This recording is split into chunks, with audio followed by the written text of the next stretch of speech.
Hello, welcome back to Too Many Books. My name is Sean, and today we have a Conversation Tree press unboxing, matching 57, which is incredible. This, my friends, is The House on the Borderland and Others by William Hope Hodgson. The first title in the weird, not anthology, collection? The weird collection that they're doing alongside St. Joshi. This, my friends, is the deluxe edition. This is completely sold out. I mean, it was offered in a standard edition of 225 copies, a deluxe edition of, I think, 200 copies, and then the lettered edition of, I presume, 26. I don't think they did double letters for these. Wow, this slipcase is nice. Whoa, this is a beauty. The slipcase is, of course, lined with swaddle. It's kind of got like the top and bottom bound with that same swaddle. Gives a very, very nice, almost kind of centipede press look, although with upgraded materials, of course. It is quarter bound in, this is, I guess, pigskin, which is perfect for the swine folk that are found within the titular story. And of course, we have hand-marbled boards from Freya Scott over at Paper Wilds. You can see on the spine, where it's stamped in gold there, The House on the Borderland and Others. But up here on top, you see Weird, which is the name of the series. Wow, let's dive in. This is heavily illustrated by Dave McKean. Just like, wow. Heavily illustrated. So this does include the titular story, the titular novel, The House on the Borderland. It also includes a handful of short stories and then a poem by Hodgson as well. I mean, the stories themselves are all public domain, so you could find them for free if you wanted to. This is really only if you wanted an exquisite fine press edition. The paper, at least for this early paper, is kind of waxy, which is surprising. It's a little unique. I don't know that I have too many books in my collection that have almost a waxier feel to them. This is printed on 100-pound or 150 gram per square meter paper stock, which is normally the nicer paper for the deluxe editions, which this is a deluxe edition, but it was also used for the standard edition as well. I don't know if that is solely a decision for this volume because of McKean's artwork, or if it is going to be a continued trend with future Weird volumes as well. But you can almost see, kind of going off like that waxy thing I'm talking about, you can almost see kind of a gloss to it with Dave McKean's illustrations there. So The House on the Borderland is a story within a story. A couple fishermen off the coast of Ireland stumble upon a house. Oh, this is an introduction by Hodgson himself. They find a manuscript within the house, which tells the story of the prior inhabitants.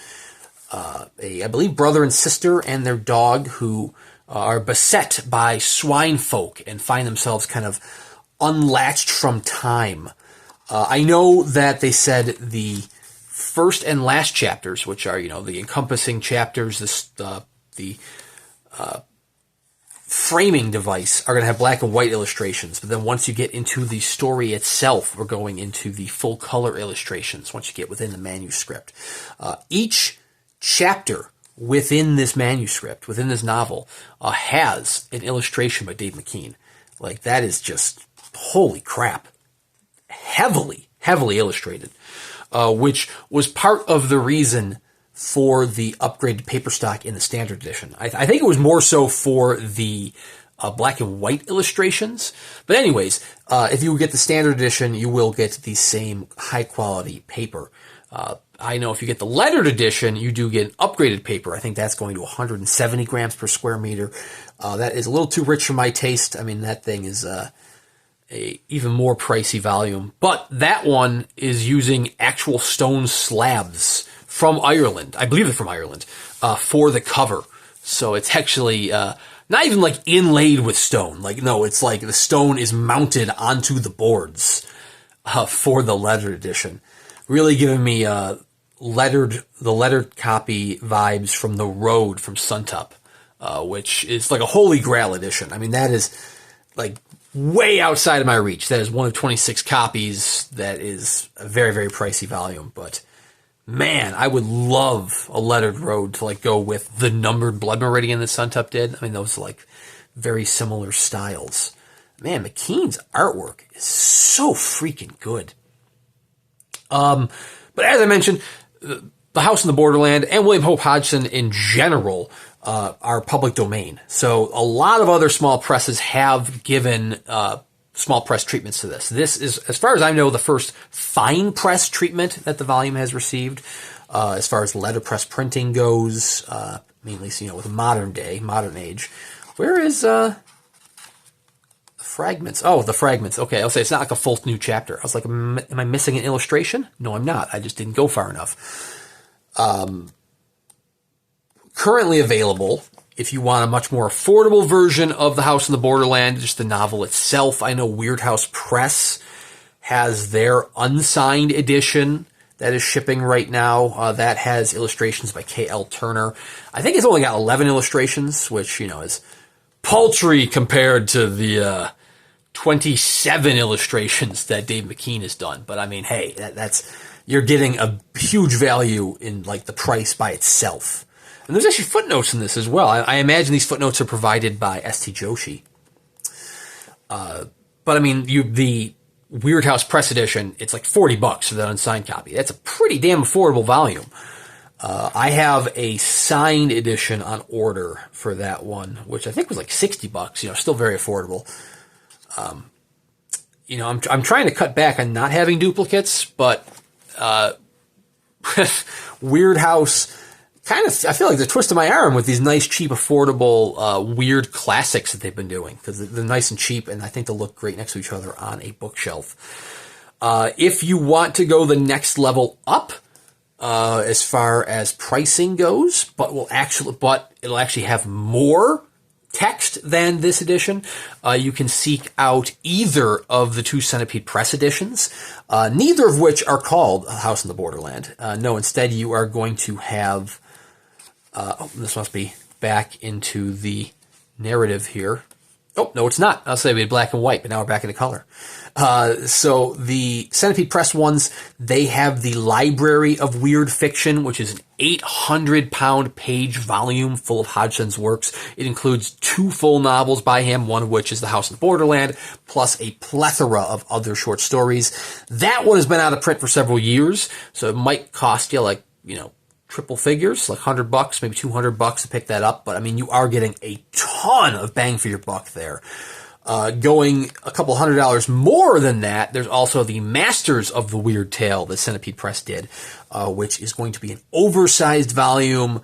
Those ones should have a ton of artwork in it as well. I know that one has a bunch. Oh, here we have one of the poems in the appendix in the back. That one has a absolute crap ton of contents in it. It's got like several full-length novels and more. But if you want the fine press edition, you're going to have to swing for the Conversation Tree Press volume here, Weird Volume 1. I don't know if they said how many they're going to do in total of this. I think they've got like 20-something planned. Like this is a huge passion project for Conversation Tree and St. Joshi, and I am all for it. So this is, of course, number 57 of the 200 copies. The deluxe, it was hand-bound by Ludlow in half pigskin suede and custom hand-marbled papers from Paper Wilds. It's printed on G.F. Smith Max Absolute White, 150 gram per square meter paper. I mean, it is very, very stark white.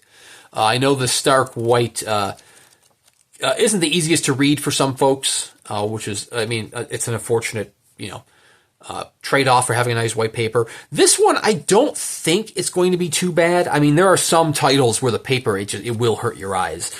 I did a book review on Blacktop Wasteland from Midworld Press. That one had a terrible combination of bright white paper and a very uncomfortable text. I'm not really getting that same headache from just flipping through this one, so I think I'll be good here. but, you know, I'll let you know.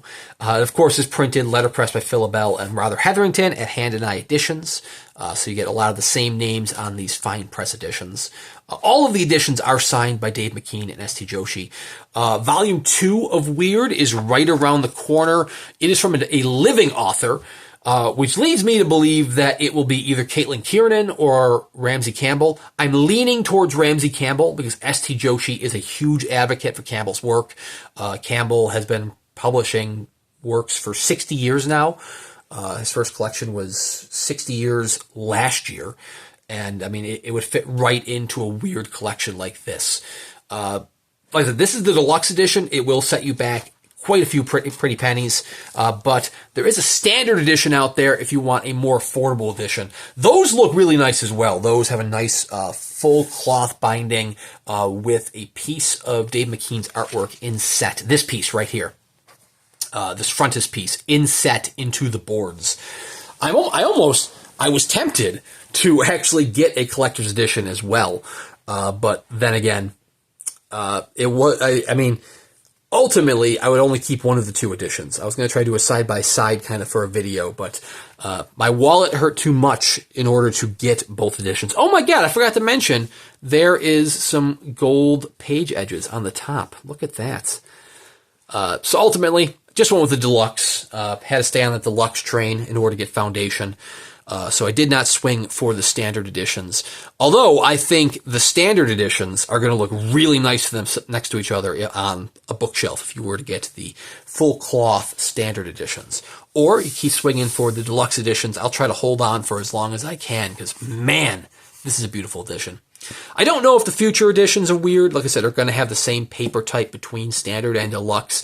This is the first one, I believe, that Conversation Tree has done where they've upgraded the standard paper to match the deluxe. For all the previous editions, there has been a paper upgrade from one to the other. And if you don't believe me, I had a Peter Pan unboxing on this for both the standard and deluxe where I show them side by side, and the deluxe can encompass and completely engulf the paper on the standard edition.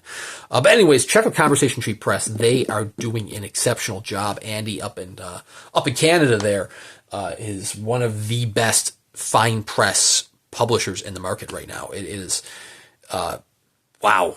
He's just absolutely killing it. So anyways, thank you guys very much for watching. Be sure to subscribe to the channel here in order to, you know, I just said Andy. I think Andy's the brother. I think Tony is the one that runs the press. Am I right now? Is it Tony? I think it is. I apologize, Tony. I'm mistaking you for your brother there, but you're twins. It's going to happen all the time. Because I'm saying it out loud now, and I'm like, wait a minute. I think it's Tony, because this is like the wave of Tonys and Anthonys coming into the small press round. Because you have Anthony from over in Curious King, and then Tony up in Conversation Tree. Andy's doing a great job of, you know, being a moderator and a great contributor to various Facebook groups. But Tony is the man behind the press. Anyways, be sure to subscribe to the channel here. I do at least one book review a week. Plenty of unboxing videos in between here and there, such as the one that you just saw in front of you. And I have more Conversation Tree Press coming up soon. Thank you again for watching, and we'll see you around next time.